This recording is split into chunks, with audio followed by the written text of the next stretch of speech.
மாவட்டம் வேலம்பட்டியில் சுங்கச்சாவடியை அப்புறப்படுத்த கோரி உண்ணாவிரத போராட்டம் நடத்தி வந்த மக்கள் போராட்டத்தை விலக்கிக் கொண்டனர். நீர்நிலை குளத்தின் மீது ஆக்கிரமித்து கட்டப்பட்ட சுங்கச்சாவடியை அப்புறப்படுத்த வேண்டுமென உயர்நீதிமன்றம் உத்தரவிட்ட நிலையில் இடிக்கும் பணியை தொடங்கிய சில நிமிடங்களில் அது நிறுத்தப்பட்டது.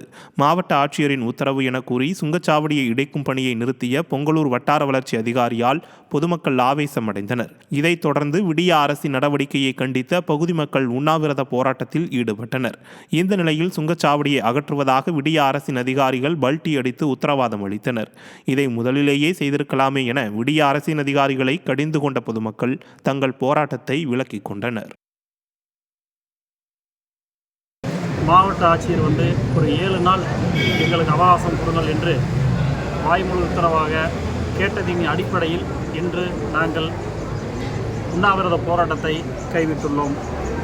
இது 7 நாட்களுக்குள் இதுக்குண்டான தேதி விவரம் கரெக்டாக வரவில்லை என்றால் இன்னும் மிகப்பெரிய உண்ணாவிரத போராட்டம் நடக்கும் என்பதை இதில் திருவள்ளூர் மாவட்டம் திருத்தணி அருகே நள்ளிரவில் ஏற்பட்ட தீ விபத்தில் ஒரே குடும்பத்தை சேர்ந்த 4 தீயில் கருகிய நிலையில் 2 குழந்தைகள் பரிதாபமாக உயிரிழந்தனர். முருகப்பா நகரில் பிரேம்குமார் மஞ்சுளா தம்பதி மிதிலன் கபிலன் என 2 குழந்தைகளுடன் வசித்து வருகின்றனர். இந்த நிலையில் நள்ளிரவு வீட்டின் கீழ் தளத்திலிருந்து பற்றிய தீ மளமளவென முதல் தளத்திற்கும் பரவியது. இதனால் வீட்டிற்குள் சிக்கிய 4 தீயில் கருகி அலற ஆரம்பித்தனர். உடனடியாக அங்கு வந்த அக்கம்பக்கத்தினர் தீயை அணைத்து படுகாயமடைந்த 4 மீட்டு அரசு மருத்துவமனையில் அனுமதித்தனர். அங்கு சிகிச்சை பலனின்றி 2 குழந்தைகளும் உயிரிழந்த நிலையில் தம்பதியருக்கு தீவிர சிகிச்சை அளிக்கப்பட்டு வருகிறது. சிவகங்கை மாவட்டம் திருப்பத்தூர் அருகே குளிக்கச் சென்றவர் நீரில் மூழ்கி பலியான சம்பவம் சோகத்தை ஏற்படுத்தியுள்ளது. நெடுமரம் பகுதியைச் சேர்ந்த கணேசன் என்பவர் குளிப்பதற்காக தேசிய நெடுஞ்சாலையின் அருகில் உள்ள குளத்திற்கு சென்றதாக கூறப்படுகிறது. இந்த நிலையில் எதிர்பாராத விதமாக குளத்துக்குள் தடுமாறி விழுந்ததாக தெரிகிறது. இந்த நிலையில் குளிக்கச் சென்ற கணவனை காணவில்லை என மனைவி அளித்த புகாரின் அடிப்படையில் தீயணைப்புத் துறையினர் உதவியுடன் போலீசார் தேடிய நிலையில் குளத்திலிருந்து கணேசன் சடலமாக மீட்கப்பட்டார். மாவட்டம் வெம்பக்கோட்டையில் 3ஆம் கட்ட அகழாய்வு பணியில் முழுமையான செங்கல் சுவர் கண்டுபிடிக்கப்பட்ட சம்பவம் அப்பகுதி மக்களிடையே ஆச்சரியத்தை ஏற்படுத்தியுள்ளது. வைப்பாற்றின் வடகரை உள்ள மேட்டுக்காடு பகுதியில் 3ஆம் கட்ட அகழாய்வு பணிகள் நடைபெற்று வருகின்றன.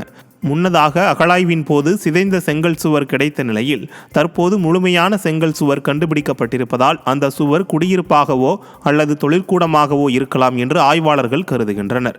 இதுவரை அகழாய்வில் சுமார் 1700 பொருட்கள் கிடைத்துள்ளதாக தெரிவிக்கப்பட்டுள்ளது. விநாயகர் சதுர்த்தி விழாவை முன்னிட்டு தூத்துக்குடி மாவட்டத்தில் விற்பனைக்காக பல்வேறு வகையான விநாயகர் சிலைகள் குவிந்துள்ளன. விநாயகர் சதுர்த்தி விழா செப்டம்பர் 7ஆம் தேதி கொண்டாடப்பட உள்ளது. இந்த நிலையில் தூத்துக்குடி சிவன் கோயில் பகுதிகளில் உள்ள கடைகளில் பல்வேறு பகுதிகளில் இருந்து பல்வேறு வகையான விநாயகர் சிலைகள் விற்பனைக்காக வந்து குவிந்துள்ளன.